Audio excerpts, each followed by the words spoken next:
Estamos de volta, pessoal. Professor João Inocêncio, capítulo 1. O que é direito? O que é que ele tem a ver com a filosofia, sociologia, teoria do Estado e outros assuntos aqui, certo? Então, pessoal, segundo o direito romano, né? O direito é a arte do bom, do belo e do justo, né? Uma expressão bonita aqui, né? E daí vem a finalidade aqui, ele viabiliza a paz social, assim entendido por tempo e espaço. Segundo os cientistas marxistas, a gente entende que você vai ter aí uma questão de revolução social, né, a luta do proletariado. Segundo os sociais-democratas aí, né, o pessoal direita, perdão, da esquerda mais voltada para o liberalismo, a gente vai ter aí o bem-estar social ético, vai ter uma, uma dimensão aí, uma dimensão que vai buscar o welfare state, né, o estado de bem-estar social, certo? A gente tem aqui uma imagem aqui do Senado romano, né, o Senado romano ali onde estavam os ricaços, né, quem mandava em Roma ali. Você tinha os patrícios e os plebeus, né? Os patrícios eram os ricos proprietários e os plebeus era o povo, né, a plebe ali. Logicamente, é uma questão de história, né? Você tinha os dois lados, né? Resumindo, o direito é a norma, né? A norma moral que é imposta por um organismo chamado Estado, né? Então o Estado ele entende a moral de determinada sociedade e ele positiva aquilo ali, ou seja, transforma em lei. Então, numa sociedade islâmica, você vai ter ali as leis da Sharia, né? Se você for numa sociedade judaica ali, no Estado de Israel, alguns locais ali do leste europeu no século XIX, você tinha as leis da Torá, né? Nas comunidades judaicas vigiam ali as leis da Torá, né? E na sociedade cristã, não por assim dizer, também vigiam as leis, vigoravam as leis com a aplicação ali, né, baseadas na moral católica, na moral protestante e por aí vai. Daí a gente vai ter aqui a frase, né, ibi gentium ibi ius, né, onde tem gente, ali vai ter direito, né? Na graduação o professor falava, né, tinha aquela história do Robinson Crusoe, e Robinson Crusoe ele estava no meio da floresta, né? E no meio da floresta ele não tinha ninguém, né? O direito era ele e ele mesmo, tinha lá os animais selvagens e por aí vai. Mas depois ele encontrou uma pessoa, um nativo lá chamado Sexta-feira, né? Que ele apelidou de Sexta-feira. E aí ali começou a haver uma relação jurídica, né? Você encontra um ser humano, encontra o outro, ele está só diante da natureza e daí, né, no meio da diversidade, no meio das feras, bestas e por aí vai o que é que tem na floresta, de uma hora para outra aparece uma outra pessoa. E ali começa uma relação entre dois seres humanos, relações éticas e por aí vai. E aparece a ter um direito, né? Então, onde você vai ter pessoas, você vai ter direito, né? E assim, as origens do direito, né, e as fontes eles estão ligadas muito à questão da sociedade, como a gente falou, né? O direito também tem o seu aspecto realista, que é a violência, certo? A violência. Você tem, não adianta de nada você ter uma lei perfeita que não é aplicada, não é verdade? A gente na graduação falava muito sobre o Iraque quando estava invadido lá pelos Estados Unidos. As leis americanas é que eram aplicadas. Então você tinha as leis iraquianas, mas você não tinha quem executasse. O que valia ali na prática eram as leis ali emanadas pelos americanos, né? Daí a gente fala aqui, né, que a violência abstrata, que ela é prevista na lei, e a violência concreta, né, que é a punição, a efetiva punição. A gente chama isso de enforcement, que é você colocar a polícia na rua, né, você ter a força, você ter a capacidade concreta de aplicar determinadas leis. E a gente vai ter, né, as diferentes fontes aqui, né? Por exemplo, o Platão, a gente tem um livro chamado A República, né, que ele está ali conversando com os discípulos dele e Sócrates e por aí vai, que era o mestre, né, o mentor dele, de Platão. Então, se conversava sobre uma sociedade ideal, né, na sociedade ideal, por aí vai. Então, essa é uma obra que vale a pena ler aí, quem gosta da área de literatura, né? Vale a pena, você leva para a vida. Você basta ler uma vez ali, você vai ter aquele conhecimento que vai agregar. Já Aristóteles, ele vai ter um livro chamado Política, né? Que oferece uma visão detalhada ali da política do governo, discute os papéis do Estado, já é mais voltado assim para a realidade do que Platão, né? Platão, na República dele, ele falava sobre uma república onde você tinha os filósofos, os guerreiros e por aí vai, onde ninguém era de ninguém, certo? Todo mundo se amava, todo mundo se beijava, era uma coisa ali que realmente é bem polêmica, né? Até hoje em dia você lê assim Platão, caramba, ele tá bem moderninho aí para a época dele.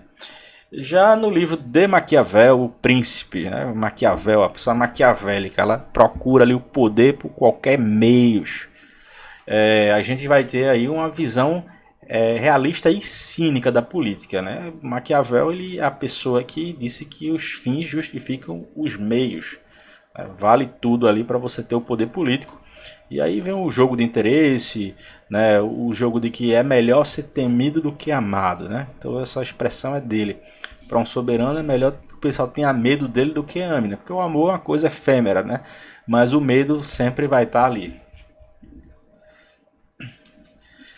As fontes formais do direito, né? As questões escritas, a gente vai ter aqui as constituições, leis, as decisões judiciais, os tratados internacionais. Tudo isso são papéis, né? Papéis que se tornam realidade por meio de várias convenções humanas. Um exemplo de direito internacional que vale a pena citar aqui é a Corte Interamericana de Direitos Humanos. Por que ela é tão importante? A nossa Constituição de 88 ela é muito influenciada por essa convenção. Então, o direito à ampla defesa e contraditório, o direito de você poder ser ouvido, né? O direito de que o silêncio não conte para a sua pena, tudo isso vem muito desses ideais aqui da Convenção Interamericana de Direitos Humanos. A gente vai ter regras aí sobre questões bem específicas, né? Questões de provas, questões de julgamento justo. É interessante, caso você tenha tempo, dar uma lida, algum artigo aí que resume isso aí, né? E por que o direito, gente, é uma criação social? Por que o direito não é uma questão assim que veio de outro planeta? O direito, ele é uma criação social porque a gente depende de outros seres humanos para fazer uma comunicação eficiente. Então, um acordo de vontades que a sociedade, a partir do momento que a dada sociedade, dado lugar, decidiu estar junta, coesa, com a cultura única, né? Imagina ali você um chinês e um muçulmano e um esquimó, cada um fala um idioma diferente, vocês não vão nem querer estar juntos, mas a partir do momento que vocês estão na mesma casa, vocês vão criar formas de se comunicar, nem que seja por gestos. E ali vai surgir algum tipo de comunicação, vocês vão precisar dialogar, se estão juntos ali em um local, vocês vão precisar estabelecer leis, regras do que pode e o que não pode. Vai chegar uma hora que vocês vão entrar em sintonia, né, e estabelecer ali uma certa comunicação. Pode não ser eficiente no início, mas você vai procurar eficiência para que exista paz. Então, o direito ele parte de uma criação coletiva de determinada sociedade, certo? De encontro de sociedade. No Brasil você tem ali o índio, o português e posteriormente o negro, e depois veio a imigração europeia do século XIX. Você teve migração alemã, italiana, japonesa, né? Mas assim, essa sociedade, ela sofreu diversas influências, mas assim, o grosso dela veio das três etnias maiores, né? Que seriam os escravizados, os indígenas e os portugueses, né? Surgiu ali uma comunicação através da religião, através de contato, né? Foi uma ferramenta social.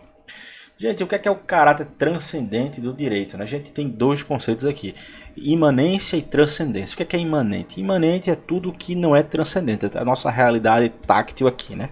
Agora existe a transcendência. O que é transcendência? É aquela projeção que o ser humano tem de que algo é maior do que ele mesmo, maior do que as necessidades. Então a gente pode estar falando de uma religião, pode estar falando de um ideal, de uma ideologia, né? Então no direito existe esse caráter transcendente. Eu costumo muito citar assim, os 10 mandamentos que estão ali na Bíblia. Nem todo mundo é cristão, certo? Na sociedade brasileira. A gente tem pessoas de outras minorias.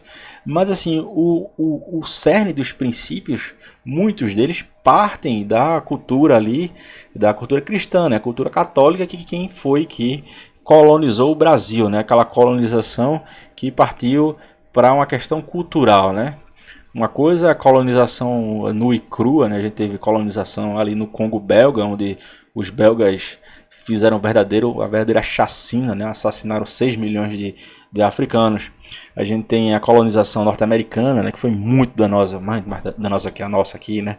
Onde o branco é branco, o preto é preto, o indígena é indígena. Os americanos colocaram os indígenas em umas regiões ali de protetorado. Olha, vocês ficam aqui, a gente não se mistura, não tem miscigenação, não tem casamento, né? Já no Brasil não, a gente tem uma miscigenação maior, tem um contato maior, a gente é muito mais tolerante com as minorias do que os norte-americanos. Lá, se tiver um sujeito que é negro numa casa e um branco na outra, se eles entrarem em conflito por alguma razão, muitas vezes quem vai mediar é o chefe da comunidade negra, fala com o chefe da comunidade branca, eles vão ali, tentam mediar, às vezes vai para a justiça, às vezes envolve a polícia para tentar encontrar um meio termo, mas assim, eles não dialogam, é uma questão muito seca, certo? Não tem diálogo. Nossa realidade já é muito diferente daquela realidade ali da colonização anglo-saxã, né? E assim, muito dessa transcendência que a gente tem aqui, ela parte da mentalidade católica, né? A mentalidade católica, ela diz, olha, uma vez que você é batizado, você é filho de Deus, né? Não é tipo, olha, se eu sou branco, eu sou da igreja batista ali, né? Se o cara que é branco muitas vezes é presbiteriano, é de outra seita batista, né? O pessoal ali, você tem realmente as igrejas são de etnias, né? O pessoal não se mistura muito. Já no Brasil não, você foi batizado, você é católico também, né? Você tem com todos os defeitos que a sociedade católica possa ter, a gente vai ter essa tolerância, né? Durante a nossa história a gente teve muita miscigenação, certo? Muito e muito, não é porque eu sou branco eu sou melhor que o negro, né? A gente não elaborava motivos para dizer que, olha, minha raça é superior à sua. Não, a gente não tinha esse grau de cinicidade, né? Logicamente, no século XX, no final do século XIX, vieram as teorias higienistas e tal, né? Que eles argumentavam muito delas inspiradas aí pelos racistas norte-americanos, né? Você tinha gente lá que dizia, olha, se você é negro, você é inferior, né? Eles tinham ali uma forma de ideologia que dizia que uma raça era melhor ou menor que a outra, né? Mas enfim, isso aqui é um parênteses, certo? Um parênteses que vale mencionar, né? Cada sociedade, acordo de vontade, certo? Imanência e transcendência, né? A transcendência é motivos além da matéria, né? Então o direito, ele é muito influenciado pela questão cultural, pela questão religiosa, certo? Bem, gente, vale a pena falar de direito natural? Eu digo que sim, sempre vale a pena falar sobre direito natural. É uma coisa que às vezes me criticam e por aí vai, mas assim, vamos falar um pouco sobre isso, certo, pessoal? Bem, o direito natural, ele se baseia na ideia que existem normas ideais, normas que estão além do nosso alcance, que elas formam, né, uma espécie de código eterno, né? E vamos lá. Por que eu falei sobre transcendência e imanência aqui, né? A gente vai ter o caso aqui de Antígona versus Creonte, né? A gente tem a prosa do Sófocles. Sófocles é a gente tá aqui uma ilustração aqui, né? Tem aqui o rei Creonte, né? A gente vai ter aqui a Antígona e vai ter aqui dois soldados aqui, né? Entre elas. Então, o que a Antígona fez, né? Ela queria enterrar o irmão dela, né? Perdão, do seu sobrinho, Ponices, né? E o rei Creonte proibiu o enterro ali dos inimigos do Estado. os inimigos do Estado. E daí ela, baseada na questão da transcendência, disse: eu vou enterrar o meu sobrinho, porque convém a mim obedecer à lei eterna do que a lei material, nem que eu pague com minha vida isso, né, essa desobediência. Então, essa peça aqui, né, é uma peça simbólica. Ela retrata que existe um conflito entre imanência e transcendência. Muitas vezes as pessoas preferem obedecer às leis eternas, né? Por exemplo, você durante ali as diversas tiranias ali europeias do século XX, né? Especialmente ali a questão do nazismo, você tinha pessoas que estavam na resistência. Porque o nazismo estava dentro da legalidade, mas uma legalidade injusta. Injusta segundo o quê? Né? Segundo as leis eternas. Como assim? Olha, os nazistas diziam, não, quer dizer que a lei da evolução ela vale. Então, se a lei da evolução existe, existem raças melhores que outras. Isso é o que eles argumentavam. Então, dizer, olha, baseado no darwinismo, no darwinismo social, convém que algumas raças sejam mais aptas que as menos aptas. Eles levaram ao extremo isso daí, né? Então, você tem uma sociedade em que as pessoas realmente acreditavam nessa baboseira. Entretanto, você tinha pessoas que pensavam no eterno, na transcendência. E disseram, olha, isso aqui é injusto, eu não vou cumprir isso aqui. Inclusive, eu vou para a resistência. Eu vou lutar contra esse tipo de opressão. Outra coisa que a gente tem aqui são os mártires cristãos, né? Tem um livro chamado Catena Áurea, né? É o livro de ouro aí dos mártires, né? Escrito por São Tomás de Aquino. E ele fala sobre os diversos mártires, né? Os diversos santos que a igreja católica prestou culto, né? O que é prestar culto para os católicos é prestar reverência, né? Eles prestam reverências à memória de pessoas que foram extremamente santas, né? Assim, fora do comum, né? São separadas, não é verdade? A gente tem aqui uma imagem aqui da crucifixão de São Pedro, né? Ele foi crucificado de cabeça para baixo aqui, porque diz, olha, eu não tenho o direito de ser crucificado como o Messias, né? E em outros casos aqui, a gente tem um filósofo francês Bastiat, que ele diz que o Estado ali, né? Já é uma outra ideia aqui, né? De Estado, que ele, olha, a função do Estado ali é defender a liberdade, a vida e a propriedade, certo? A vida, a liberdade e propriedade e só. Então o Estado ali deve ser pequeno e deve ser dado liberdade. Então ele falou nessa questão da liberdade como uma transcendência, né? Se a gente for ver a questão das democracias modernas, elas se parecem muito com religião, né? Tem aqui aquele juiz e ele fala da democracia como um fim em si mesma. Então eu gosto de citar isso aí como essa liberdade liberal, né, que os maçons ali eles defendiam. Ele tem muito desse conteúdo aí de transcendência, né? Mas é uma transcendência ideológica, certo? A gente vai ter duas correntes aí do direito natural. A justnaturalista, que afirma que as leis são independentes da vontade humana, e a corrente moralista, que elas são devidas da moral e da consciência humana. Então, tem essas duas fontes aqui, né? A gente vai ter pode ter uma terceira ou uma quarta corrente, né? O direito natural católico, por exemplo, ele é inspirado muito na questão da transcendência, né? Olha, existe um direito natural que ele é eterno, para ele foi escrito, né? Tem uma lei natural que é escrita no coração do homem, né? Tá lá no Catecismo Católico, uma lei natural. Então a pessoa que vem a falecer, né? Que mesmo que não seja católica, ela é julgada pela lei natural, né? Existe uma lei que uma entidade, né, chamada Deus, ela escreve no coração de todo ser humano. Então eles acreditam que existe de fato uma corrente transcendental ali desse direito natural. Então, gente, vale a pena mencionar isso aqui, certo? Isso aqui é um apêndice para falar sobre justiça ou injustiça. Por que isso é relevante no nosso curso?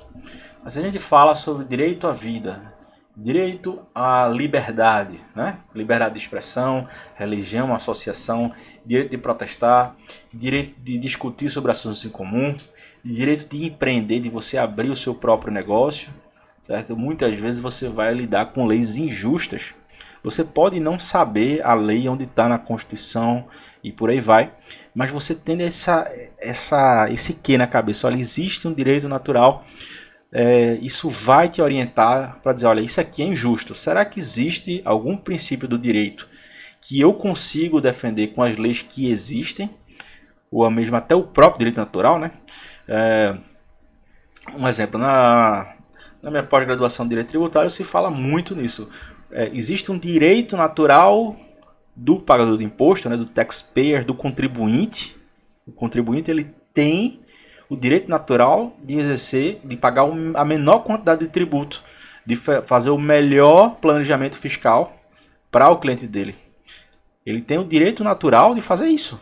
Por que aqui eu devo escolher a pior interpretação para mim? Não, eu escolho a melhor interpretação para mim e vou defender ela no judiciário.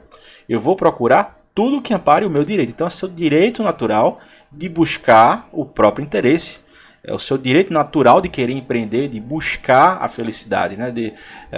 Eles falam assim, pursuit of happiness, né? De você buscar a felicidade, certo? Direito de propriedade. Gente, o que é propriedade? Papa Leão 13. Propriedade é trabalho acumulado. Então, você trabalha, você junta e você depois vai poder gozar daquela propriedade, vai poder utilizar a propriedade como você melhor lhe aprover. Se o Estado ele não dá direito de propriedade, se o Estado não deixa você juntar os seus bens na forma de propriedade, você na verdade é um escravo do Estado. Porque o Estado, quando ele te proíbe, você vira um escravo dele, que você passa a ser dependente dele na velhice, por exemplo, né? O direito à privacidade, né? Você ter o direito à sua vida privada, à sua religião, o direito à igualdade, ser tratado, né, igualmente a todos nos termos da lei, né? O direito, independente da raça que você se defina, do seu gênero, né, da sua orientação sexual ou outra característica, você tem o direito natural de igualdade, de ser tratado igual perante a lei. Você tem o direito, por exemplo, de ter filhos. A Convenção Interamericana de Direitos Humanos diz que é assegurado o direito à maternidade. A nossa Constituição repete o direito à maternidade também, né? Então você vê o direito natural que foi colocado numa convenção que depois chegou na nossa Constituição, certo? Então são formas aqui de como o direito natural ele é aplicado. E citamos, olha, dependendo da cultura onde você está, essa concepção do natural ele pode variar, né? Numa sociedade islâmica você tem uma concepção de direito natural, na sociedade judaica tem outro, na sociedade chinesa, né, você tem a confucionista, né, você tem outra, na sociedade budista japonesa você tem outra, você tem diferentes culturas, diferentes religiões e diferentes considerações sobre o que seria direito natural. Bem, gente, o que é um Estado? A gente falou aqui em direito, mas vamos falar em Estado aqui, né? Você tem aqui um rei aqui, uma rainha, né? O que se entende, eles usam coroas aqui, né? Bem, gente, o Estado ele é uma estrutura, é uma superestrutura formada, né, patrimonial, formada por servidores públicos. Dentro dessa estrutura você vai ter agentes políticos, né, que vão ser eleitos, agentes de lobby, né, agentes que vão fazer pressão nos políticos e nos reguladores para que seja buscado o próprio interesse, né? E assim, segundo a teoria do Smith, o Estado ele é formado aqui pelos seguintes pilares. A gente tem o povo, né, com a população que comprou um Estado. Vai precisar de um território, um local onde o Estado vai ficar. Um governo, né, que ele precisa ser estabelecido para poder tomar as decisões, né, formado por um conselho, né, por ajuntamentos de cidadãos, né, que vão se formar, né? A sociedade britânica tem um regramento, a sociedade americana outra, a brasileira tem outra. Vai ter a soberania. O que é soberania? É o poder máximo, dizer, olha, daqui, né, não tem mais ninguém. Eu reconheço você como igual. A França reconhece o Brasil, por exemplo, como igual, ou deveria considerar como igual, né? A gente somos dois estados soberanos aqui. Os Estados Unidos, olha, tem os Estados Unidos, tem a Rússia, tem a China. Cada um, olha, você é meu igual, você é meu par. Eu não mando em você, você não manda em mim.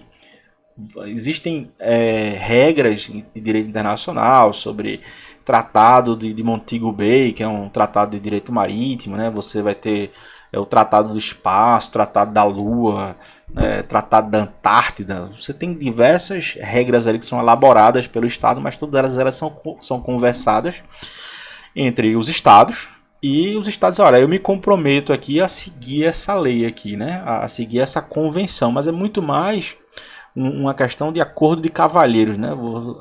Por exemplo, na minha casa mora eu e minha esposa. Quem manda em tudo é quem?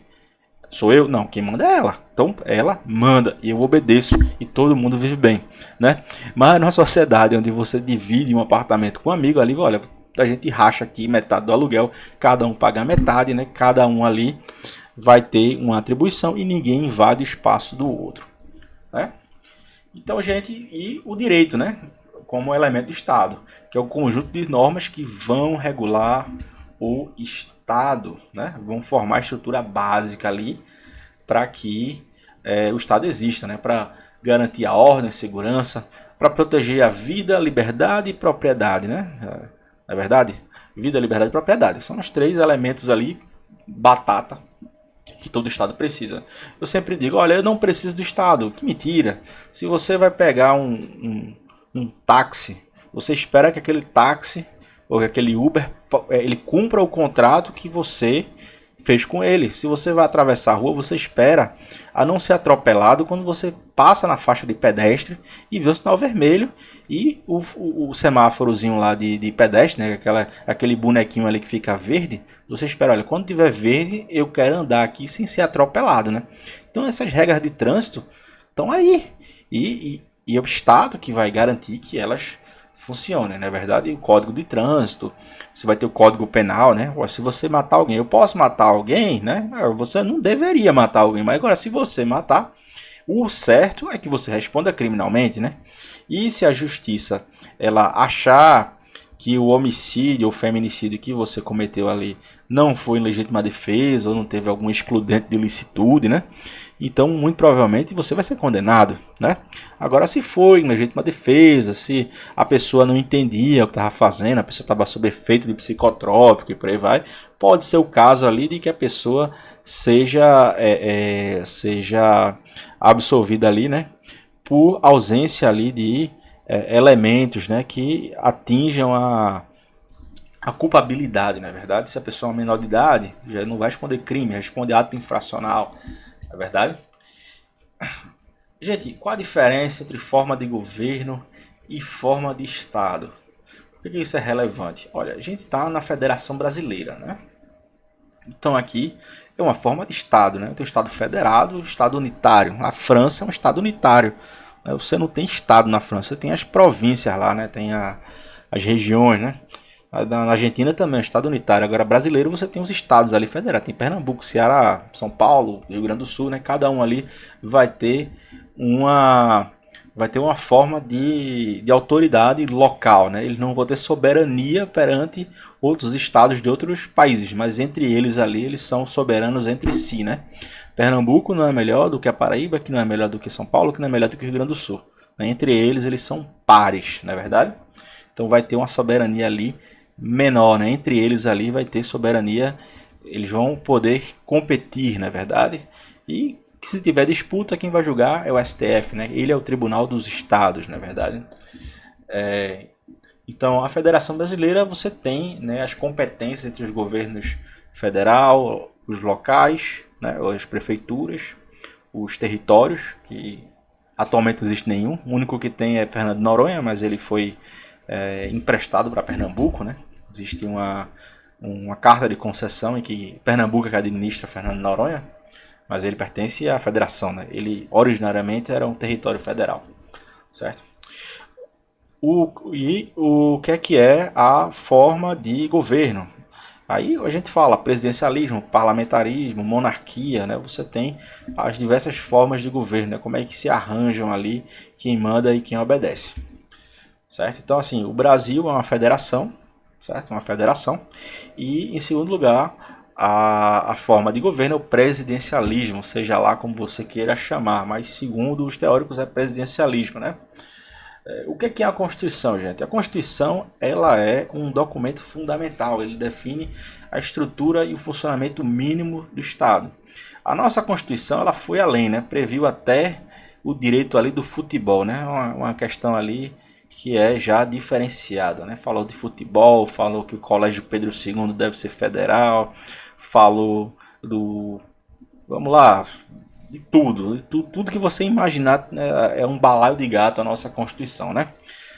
Tem que chamar ela de coxa de retalhos, que ela tem tanta emenda ali que, né, que se balançar muito ela se desmancha toda. Então, assim, ela é uma Constituição rígida. Por que é que ela é rígida? Porque ela não digamos assim, ela poderia ser semi-rígida ou flexível, né? Como rígida significa, você tem ali uma forma específica de mudar a Constituição, que é por meio de PEC, né? A PEC da emenda, né? A PEC do estouro, PEC disso, PEC daquilo. PEC significa, olha, é um projeto de emenda, né? Você tem que ter um quórum ali específico e tal. Ela é uma Constituição escrita, porque existe locais onde a Constituição é não escrita. Um exemplo, Reino Unido. Você não tem um papel chamado Constituição. Você tem várias leis, né? Uma lei que fala das províncias inglesas, uma lei que fala de orçamento público, uma lei que fala sobre como é que vai funcionar a Câmara Alta e a Câmara Baixa. Então, você juntando isso tudo, olha, a Constituição significa a forma em que o Estado funciona. Algumas são escritas e outras são a compilação de leis. Você junta tudo aqui, olha, isso aqui tudo é a minha Constituição, né? A forma como minha sociedade ela funciona, né? E a Constituição brasileira, ela regula a sociedade, regula o Estado, define as regras básicas, né? Existem duas teorias também quanto à função da Constituição. Uma é a jurídico-positiva, né? E a outra é hipotético-normativa. Gente, o que é que danado é isso? Gente, jurídico-positivo significa a Constituição está acima de tudo. Ela está acima de tratado internacional que o Brasil fecha, de decreto, de lei, de portaria, de tudo. Jurídico-positivo, na ordem jurídica, ela é o maior documento que importa no direito brasileiro. Então a gente fala da teoria jurídico-positiva de quem? De Hans Kelsen. Decorem esse nome, Hans Kelsen. Quando falar com alguém, fala, olha, não, eu estudei aqui com o meu professor, falou sobre Hans Kelsen. Poxa, Hans Kelsen, né? o austríaco, né? E a questão hipotético normativa. O que é hipotético normativo? Então, gente, hipótese é uma coisa. Olha, vou falar uma hipótese para vocês aqui. E hipoteticamente, né? Eu poderia ser o professor de vocês, né? Hipoteticamente, né? Se hipoteticamente eu poderia ser o professor de vocês, né? Eu poderia dizer como é que a cadeira deve ser lecionada, né? Tem ali um possível professor, né? Um possível professor que ele vai dar uma possível cadeira. Então, teoricamente, eu sou superior, né? Na questão educacional. Por quê? Porque existe um superior e existem as pessoas que estão abaixo do superior, né? Que são as pessoas comuns, não é verdade? Olha, você tem na empresa, você tem o chefe, que é o superior, e tem os subalternos, né? Não estou chamando ninguém de subalterno aqui, gente, não. Pelo amor de Deus, certo? É só para vocês entenderem. Então, teoricamente, né? A Constituição, ela está acima de tudo. Teoricamente, todo mundo deve obedecer à Constituição. O que diz que a Constituição deve ser obedecida? Ninguém diz. Hipoteticamente, normativamente, a Constituição deveria mandar em tudo. Então, na lógica, existe uma norma que diz obedeça às demais normas. Essa norma, no direito brasileiro, pode ser considerada a Constituição. A Constituição diz, né, que o Estado é que manda, os cidadãos que obedecem, os direitos fundamentais, quem garante que o direito à privacidade deve ser mantido, que o teu vizinho não vai invadir tua casa. Olha, o Estado está ali para garantir. Se um vizinho te invade, você pode entrar com a ordem de restrição judicial, né? Você entra ali com uma queixa de perseguição, se ele está invadindo, né? Ou uma queixa de assédio, se você for mulher e a pessoa estiver te assediando, né? Você vai ter uma diversa gama de situações. Mas quem garante que o sistema vai funcionar, segundo essa teoria, seria a Constituição, certo? hipotético, normativamente, a Constituição deveria mandar em tudo e colocar tudo para funcionar, né? Teoricamente, eu deveria dar aula e vocês deveriam aprender, não é verdade? Mas, teoricamente, né? Na prática, não sei, né? Você pode simplesmente colar na prova. Cada um é cada um, não é verdade? Então, vamos lá. Gente, piadas à parte, viu? O que é a pirâmide de Kelsen? Kelsen, vocês decorem, Kelsen, não Kelsen, tá? Kelsen. A gente vai ter aqui, tá até em espanhol aqui, meu Deus do céu, me perdoe, eu não achei em português na internet. A gente tem aqui, olha, a Constituição aqui, a Constituição, né? Constituição. A gente vai ter aqui as leis, códigos, decretos, por aí vai. Depois vai ter os regramentos, os decretos executivos, verdade? E embaixo você vai ter as outras questões, né? Os contratos privados, né? Você fez um contrato, o contrato está de acordo com a lei, né? Então tem a lei ali, mas tem o contrato que é lei entre as partes, né? Se você faz um contrato de casamento, teoricamente, você deveria ser fiel à sua esposa. Se você faz um contrato de casamento, teoricamente, você deveria dividir os seus bens, né? E por aí vai. Então, você vai ter os demais atos que devem respeito às normas de cima, certo? Então, essa aqui é a ordem jurídica segundo a pirâmide do Kelsen, certo? Gente, decore isso aqui vai cair em concurso, viu? Quem quiser fazer concurso público, ou quem quiser ser descolado, conversar com alguém do setor jurídico, não, eu estudei aqui a pirâmide de Kelsen, né? Então, a gente tem aqui as 3 categorias de acordo com a teoria de Kelsen. Tem as normas fundamentais, as normas constitucionais e as normas infraconstitucionais, né? Fundamentais. O que é que são as normas fundamentais? A nossa Constituição, ela coloca tudo num balaio de gato junto, né? O ministro lá antigamente dizia, não existe hierarquia, né? Então a norma que fala que o Colégio Pedro II, que está na Constituição, é igual à norma que diz que o Estado brasileiro deve ser buscar a dignidade humana, né? Então ele acreditava ali que todos os artigos são iguais ali, e teoricamente são, porque na Constituição não deveria haver, né, conflito entre as normas, né? Teoricamente deveria ser tudo pacífico, né? Então você vai ter as normas fundamentais, que são os pilares, né? O direito ao trabalho, valorização do trabalho, a paz social e por aí vai, são as normas fundamentais, e tem as demais normas, são normas constitucionais, e por último você vai ter as normas que estão abaixo da Constituição, mas já diria Carlos Aires Brito, né, que está aposentado hoje em dia. Não, a Constituição é um sol que emana os seus raios para as demais normas, né? Então, essa frase aí quase poética dele vai dizer um pouco aí sobre o papel da Constituição, certo? Então, a gente tem a Constituição como uma norma fundamental, né? As normas constitucionais, que falam sobre como o Estado funciona e por aí vai, né? E por fim as normas inferiores. Gente, então basicamente isso daqui é a nossa primeira aula, tá certo?